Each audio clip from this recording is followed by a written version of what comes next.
Você não encontra nenhum pastor fulano nas páginas do Novo Testamento, porque pastor é um dom dado por Cristo, conforme Efésios 4:11.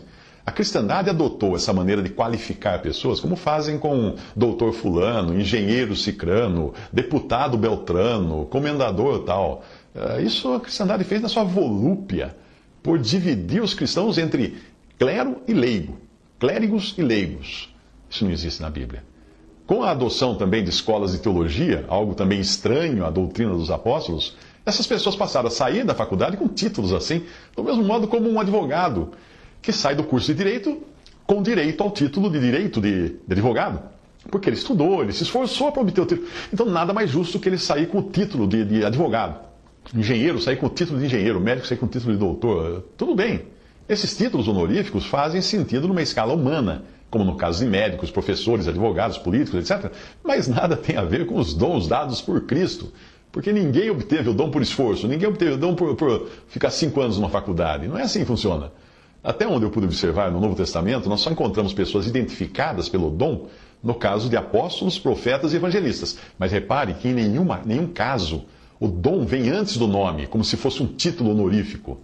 Me corrija até se eu estiver errado, mas nas buscas que eu fiz na Bíblia, eu encontrei diversas vezes a forma Paulo, apóstolo, e por aí daí para frente, mas nenhuma vez apóstolo Paulo. Aliás, quando Pedro menciona Paulo, ele usa a forma irmão antes do nome. Ele diz assim, como também o nosso amado irmão Paulo vos escreveu. 2 Pedro 3,18. Não o nosso amado apóstolo Paulo vos escreveu. Isso está bem ao modo como o Senhor Jesus pediu para nos considerarmos mutuamente. Como que ele falou? Vós, porém, não queirais ser chamados rabi, ou mestre, porque um só é o vosso mestre, a saber, o Cristo, e todos vós sois irmãos. Mateus 23:8.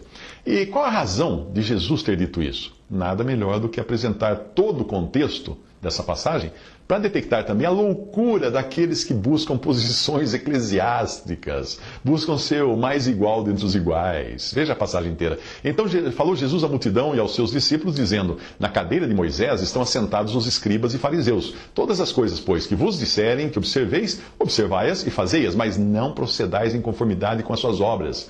Porque dizem e não fazem, pois atam fardos pesados e difíceis de suportar, e os põem aos ombros dos homens. Eles, porém, nem com um dedo querem movê-los, e fazem todas as obras a fim de serem vistos pelos homens, pois trazem largos filactérios, alargam as franjas das suas vestes, e amam os primeiros lugares nas ceias, e as primeiras cadeiras nas sinagogas, e as saudações nas praças, e os serem chamados pelos homens Rabi, Rabi, ou Mestre, Mestre. Vós, porém, não queirais ser chamados Rabi, porque um só é o vosso Mestre, a saber, o Cristo, e todos vós sois irmãos.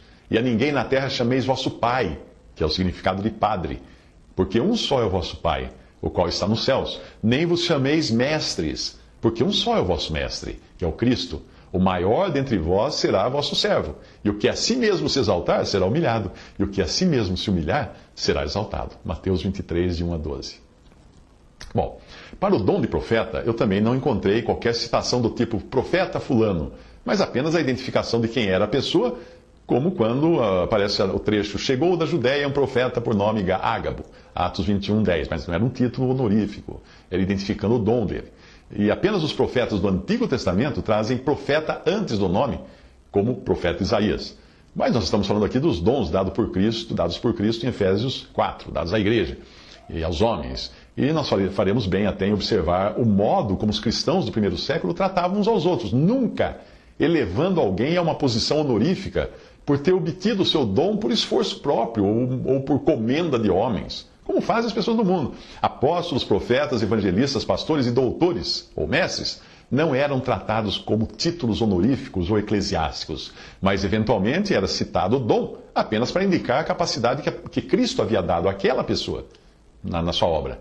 Era apenas para diferenciar o dom, e isso, obviamente, era mais expressivo no caso de apóstolos e profetas que não existem mais, por terem sido eles as pedras do alicerce da casa de Deus. Os profetas que existem hoje é no sentido de qualquer cristão que profere, que fala da parte de Deus, ele está profetizando. Mas não os profetas do Novo Testamento, que numa época quando não havia ainda a palavra escrita do Novo Testamento, eles traziam a revelação direta de Deus para os irmãos. E aí então eles profetizavam nesse sentido de trazer a revelação que hoje já está registrada nas páginas do Novo Testamento. A alegação de alguns hoje de que podem ou devem até ser chamados de pastor antes do nome, só porque Paulo era identificado como apóstolo, Ágabo como profeta e Filipe como evangelista, é no mínimo pedante. O que esses homens querem para serem chamados assim? O que eles procuram, né? Crédito por possuírem um dom? Ninguém pode se orgulhar de um dom, porque o dom é algo que a pessoa recebe sem merecer, sem merecimento. Não precisa de esforço. Veja a passagem que diz assim: para que em nós aprendais a não ir além do que está escrito, não vos ensoberbecendo a favor de um contra o outro. Porque quem te faz diferente, ou quem te diferencia? E que tens tu que não tenhas recebido? E se o recebestes, por que te glorias como se não o houveras recebido? Isso Paulo escrevendo aos Coríntios, que se achavam ricos em muitos dons, em 1 Coríntios 4, de 6 a 7. Além disso, nós nunca devemos nos esquecer de que os dons de Cristo de Efésios 4, e não confunda aí com as manifestações do Espírito de 1 Coríntios 12, os dons de Cristo de Efésios 4 são dados como dons para o corpo como um todo. São dons universais, não são locais ou provisórios, como são as manifestações de 1 Coríntios 12, que literalmente, no texto original, não são chamadas de dons espirituais, mas de manifestações espirituais. Alguém que tem o dom de pastor, de Efésios 4, será reconhecido por seu dom utilitário de pastor, em qualquer lugar onde ele esteja. Eu disse reconhecido pela facilidade e disponibilidade como ele age no cuidar das ovelhas. E não apontado como pastor, ou ordenado como pastor, reconhecido. As pessoas percebem que ele tem um dom. O mesmo vale para o evangelista, que qualquer um pode identificar, porque ele tem uma prontidão em buscar pecadores, encaminhá-los a Cristo. E também o mestre, o doutor, pela facilidade que ele tem para expor as Escrituras e o prazer que tem até de explicar as Escrituras. A passagem em Efésios diz que ele mesmo, Cristo, deu uns para apóstolos, outros para profetas, outros para evangelistas, outros para pastores e doutores, querendo o aperfeiçoamento dos santos para a obra do ministério, para a edificação do corpo de Cristo. Efésios 4, de 11 a 12.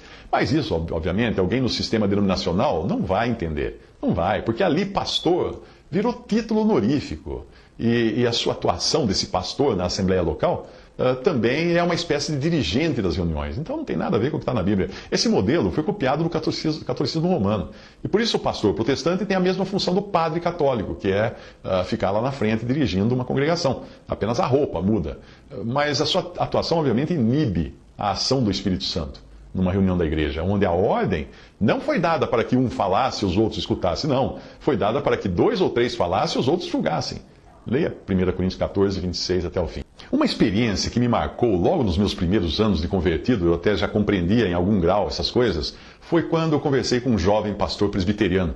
Ele tinha feito faculdade de teologia, tinha sido ordenado pastor, tinha sido designado pela igreja presbiteriana para pastorear uma pequena congregação numa cidade vizinha, e naquele dia ele veio conversar comigo para abrir o coração. Ele disse que ele estava deprimido, ele estava triste, porque ele nunca teve jeito para cuidar de pessoas, para dirigir cultos, para visitar enfermos, para ensinar na congregação onde ele era o líder, onde ele era o pastor, e tudo isso era exigido dele. O que ele gostava mesmo era sair pelas ruas evangelizando, pregando nas praças, distribuindo folhetos evangelísticos. É isso que ele gostava. Ele tinha um jeito especial de sorrir para as pessoas.